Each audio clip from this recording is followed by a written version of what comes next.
Hi, everybody. Thank you for joining today. My name is Liz Pena, and I'm a marketing specialist here at Verity IT. Today's webinar will be covering the role cyber insurance plays in today's business world as a result of surging ransomware attacks and demands. We're joined today by Rami Bailey Price to discuss why cyber insurance will be a vital part of organizations' cyber resilience going forward. Rami has been with Trend Micro for over 4 years and specializes in MSP account management and cybersecurity. Thanks for joining us, Rami. Hi, thanks for having me. Awesome. Well, today we're going to be going over the importance of cyber insurance. And quickly, let's go ahead and take a look at the agenda that we're going to be going over today. So we're going to be going over cyber insurance as a whole, like what is it? How can cyber insurance be used? How does ransomware work? 5 myths about cyber insurance, what to look for in a policy, and of course, the best defense against cyber incidents. So in today's connected environment, cybersecurity risks are inevitable. So as a result of that, organizations are turning to the insurance industry as a whole to help mitigate those risks, regardless of company size. So these cyber policies provide a safety net to these types of organizations who fall victim to those attacks. Aside from financial security and kind of a safety net for these companies, cyber insurers are also providing like valuable cybersecurity resources, risk mitigation, and even post-breach services. So what is cyber insurance? So it is a broad term and it covers all kinds of different policies on the cyber insurance front. Some cover first-party loss, business interruption, or data recovery cost. The legal obligation of third parties includes like financial support, security framework, so in defense to the attackers breaching a level of security controls put in place by your organization, and then of course privacy controls, and this is going to keep privacy of data and personal information out of the wrong hands. So I suspect the audience today has a lot of interest in cyber insurance. So before we go further, let me kind of put cybersecurity in the context of cyber insurance. Many of you probably aren't super familiar with NIST framework for cybersecurity. In a nutshell, it's simplified. It's just a list of 5 steps. So one way to look at it is, so cybersecurity is going to contribute to all of these, but especially the first one, the second one, and the third one. Cyber insurance, on the other hand, is going to cover many of the expenses you incur in the 4th and 5th step, where you need to recover from the actual incident. Just going over these 5 NIST steps really quickly. First, you're going to want to understand what you have in your organization. Then you're going to want to protect it, figure out how you're going to defend that information that you just identified, and then detect, which is going to be like monitoring for breaches or different types of infiltrations that might be happening. You're going to want to respond and look at ways to respond when that actual breach happens, and then recover. This is necessary to get your business back to 100% after your business runs into that, and so you can be back at full capacity again.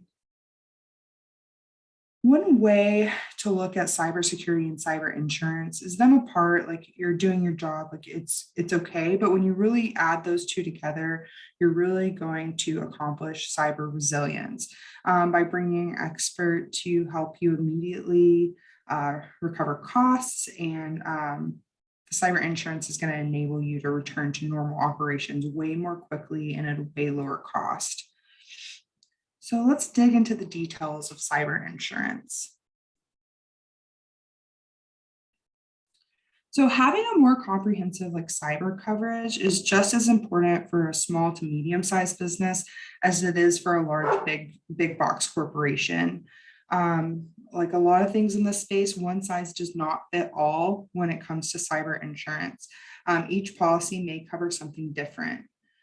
Having a business owner's policy like cyber endorsement could cause the policy holder to have like very limited coverage. And a lot of times you won't know how limited that coverage is until there's like a claim or a cyber incident takes place. And at that moment, you're going to find out that your claim isn't covered by your policy. By then, it's a little too late for the placeholder. So I always recommend that agents do their best for the client by providing a more comprehensive and tailored standalone cyber policy. Since cyber insurance is not a one size fits all, as discussed approach, when you're running like renewals for your insurance reviews, make sure that the cyber insurance policy includes like the following coverages, just to make sure that you're getting the best policy possible. You're always going to want breach response. This is going to be your first line of defense. It includes like breach attorney, forensic expenses, notification costs. You're going to want to cover business loss, and this is like business interruption costs. So in the event of you having downtime because of this attack, you're going to be reimbursed for that. System failures for hardwire, data restoration, and even reputational harm. If you're having to notify your customers that you were breached and their information was disclosed. Another one that you're going to want to be covered for is cybercrime. That's computer fraud, funds transfer fraud, and social engineering, which is the most common one. And then, of course, legal liability. That's going to be privacy liability, media liability, and even regulatory defense. So how is cybersecurity used? The main point is paying to get your data secure again. That way you can be up and running. You are paying the ransom when someone steals the client's data, the breach response that we discussed above, your breach attorney, those forensic expenses, and then business loss. This is going to be like all of the interruption costs on the day-to-day, like people being out of the office, or they're not able to use their computers or answer emails because of everything going on. And then, of course, them looking into the actual cyber crime and going after the fraudulent threat actors. And then, of course, the legal team. Having insurance like for these types of situations is going to make your life a lot easier. Usually like paying out a ransom, a lot of the time it's just cryptocurrency. And even though the cyber criminal may ask for like 10 million in ransom, you're going to have a negotiator on your legal team, and it's going to help you decrease those costs. All right, first party loss. Where like social engineering attacks like mislead your accounting staff, like to transfer funds to like a bank account of the cyber criminal or like offshore account. Invoice manipulation is another one. And this is going to be where a vendor's actually breached and like fraudulent communication happens with an employee. They have technology out there where a hacker can mimic your letterhead, logo, and even signatures and request payment. And you wouldn't even realize it until after like the actual vendor reaches out to you and you find out that you sent money to a hacker that wasn't actually the vendor. These types of things are happening more and more, and having cyber insurance, it's going to help you calculate like your net loss and restore your systems, which usually takes weeks to months. And I found that that cuts that time in half. Another example of some of the attacks that happen, like ransomware, they're going to be holding your data like hostage essentially in the exchange for money. There's phishing attacks, spear phishing attacks, where they're going after like very high level executives. This is why it's so important to have a good email solution in place. Just for most of these attacks are happening through email. Right. So first party expenses. So incident response, like breach services, ransom negotiator, legal team, we talked about these earlier. These are going to be the first party expenses. And that's because you're going to have to like pay the attorney. There's going to be forensic expenses. And then of course the interruption costs that we discussed with like system failure and data restoration. The cost of hiring like a cybersecurity firm to come in and get your data back into the position where you are able to use it again for your business after the fact is very pricey. But in the long run, if you are investing in cyber insurance, you come out like spending a lot less if you already have a policy in place. Thinking about like how often we receive like notifications from companies offering you like free identity theft protection or letting you know that your personal information has been compromised due to a data breach. It's happening more and more. This is where social engineering attacks like will mislead your client into transferring funds to the bank account of like a cyber criminal, and it's not going to be your company's bank account. And that's where these types of like security frameworks would come into play, because having cyber insurance in place is going to help you have a better security framework where it's harder for these types of incidents to happen.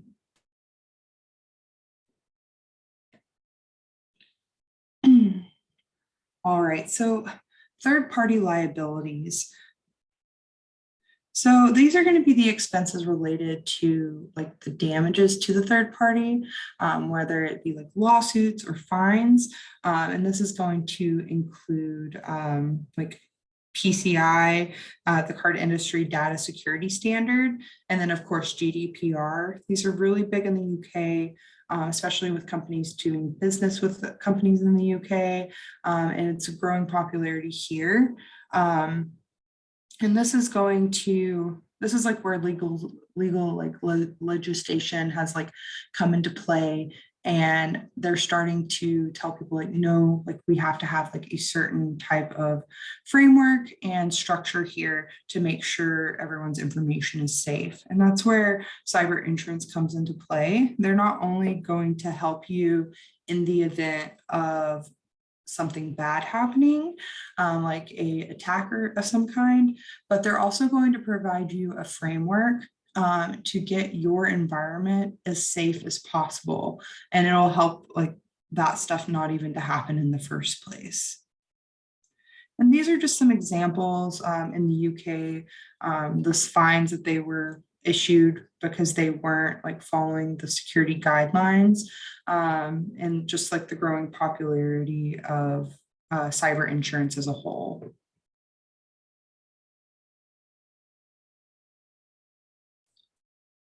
All right, so this is probably the most important slide, just kind of taking a look at what to look for in a policy. There's a lot out there, and as we mentioned, they need to be tailored to your business and specifically. So you're always going to want to look for clarity, customization, so you can get exactly what you need, and transparency, so you can have that trust. Some other value add services.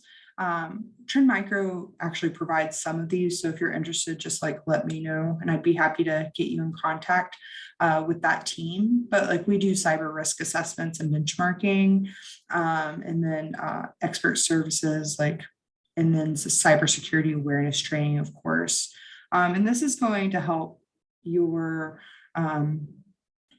employees, like the end users, people who are opening all the emails, just be more conscious of what they're clicking on, because at the end of the day, we know there's no silver bullet. The only thing we can do is educate everyone, because at the end of the day, we are paid to open emails and send emails. So things do happen, but if we can educate people, hopefully they happen less. All right, so let's talk about some myths about cyber insurance. I've heard this a million times, like small businesses, they don't think that they're very targeted since they're so tiny. That's not the case. Nearly half of attacks happen to small, medium businesses because they don't have that dedicated IT personnel. They might have like one or two IT people. It's happening every day.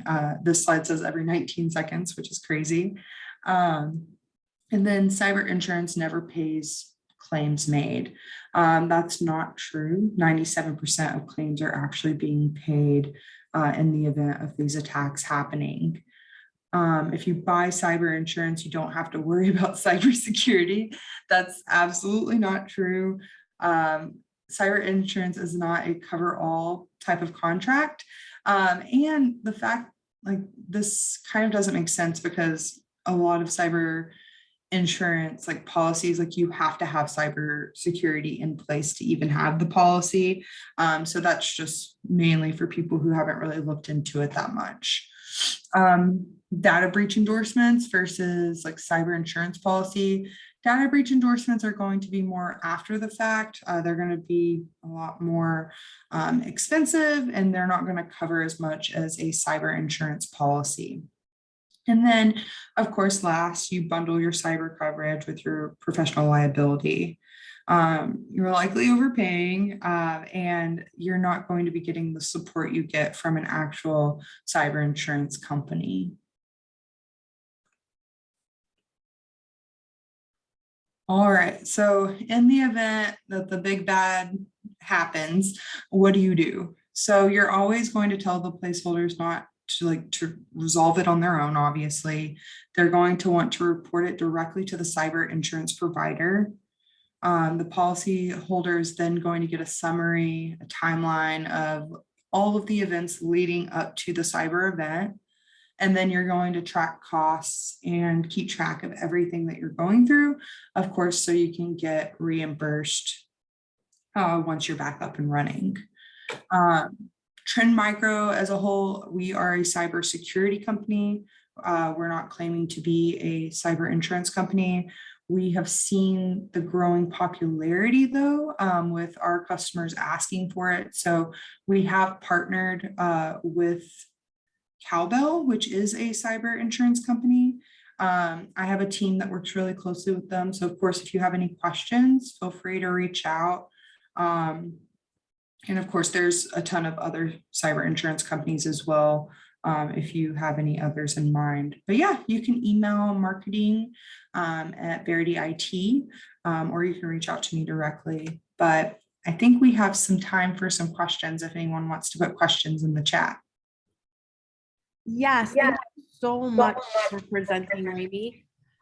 We did have 2 questions come in, if you feel comfortable answering those. The first one was, will I get turned away from cyber insurance if my company has already been hit with a ransomware attack? I don't think that that's the case, depending on what insurance company you're going with. I know, for instance, Cowbell, they work with people who've been hit before. That's where that security framework comes into play.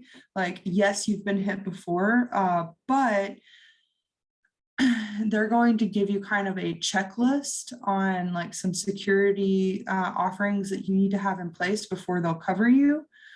So yes, they'll cover you. It's just you're going to have like kind of some like homework to do. Like a lot of insurance companies are suggesting that all of their customers have like XDR, for example. So you might just have to invest in a couple other security offerings.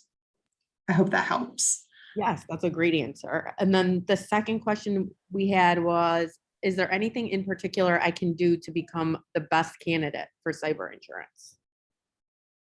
The best candidate. I would suggest looking at advanced solutions from your security vendor that you're utilizing. And because I go back to like XDR, like all of them are requiring like all of the advanced solutions. So that's going to make you really kind of like stick out. And then of course, they might have some like hardware or like cloud stipulations that you have to follow as well. Yeah, right. And like security awareness training always plays a good part in applying for that and just Absolutely. anything that furthers your cybersecurity within your business, right? Exactly. Education's always a really big one too. Okay, well, unfortunately, that's all the time we do have for today, but thank you everybody for joining us. And thank you, Rainey, so much again for presenting. We hope everybody has a productive day. Awesome. Thanks, guys.